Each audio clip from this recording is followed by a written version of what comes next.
What's up, everybody? Your favorite mobile mechanic here, Mobile Mick, San Antonio, Texas area. Today we're working on a 2010 Kia Optima. The studs were bad. They're having a hard time getting the lug nuts on and off. So the customer asked me to replace them. So that's what I'm doing. I've already got 3 new ones in, as you can see. What you do with the old ones to get them out, take a hammer and you beat the shit out of it. It'll pop right out. Couple good whacks, knock it out. The new one, when we put it in,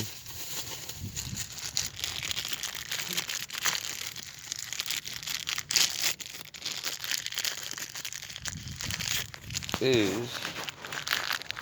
if I can get the damn thing open. Alright, here's a new one. What you do, you want to have this in neutral, parking brake on, wheel chock.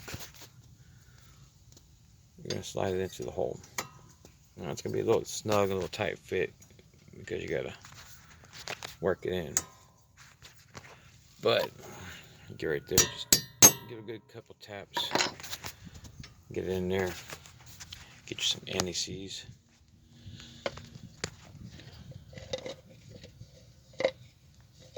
And you're going to put some of that on the thread.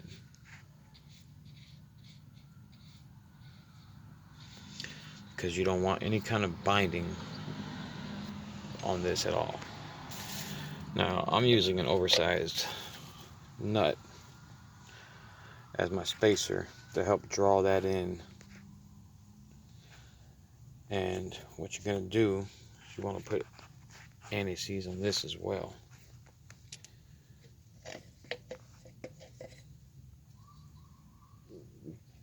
And the reason why we're doing this is so there's no friction of metals, because you can get metal shavings, and those metal shavings get in the threads of the new studs, and then you're back all over again, replacing them again.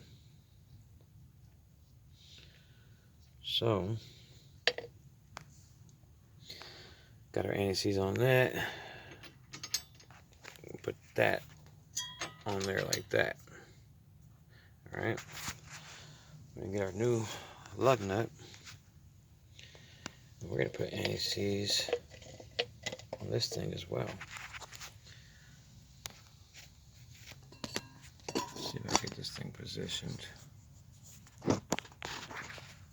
for y'all.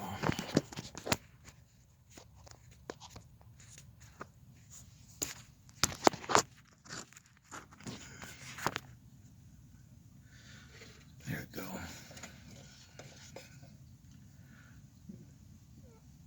Put some anti-seize on this, on the shoulder, because that's what's going to be binding when you start drawing this thing in. So anti-seize on everything.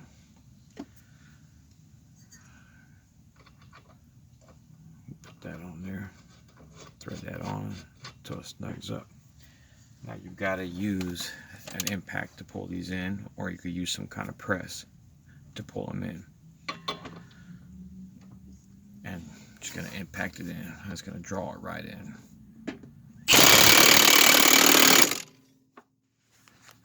Try to keep that from moving.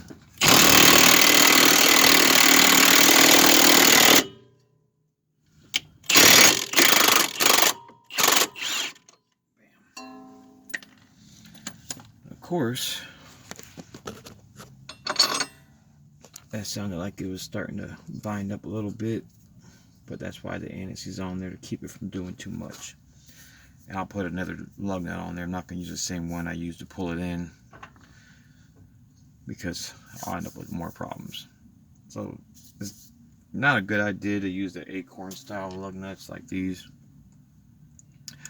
I don't like this style. They're nothing but problems. I like the old school style where it's an open end and it's no chrome finish on it, because the chrome finish is what gives you issues. They flake off, they get binded up in the threads, and then you got cross threading of the stud or whatever. So anyways, that's how you pull a wheel stud in and knock it out, pull it in. Of course, you got to remove the rotor, brake caliper and the bracket to do it the right way. Get right down to the hub. Thanks for tuning in.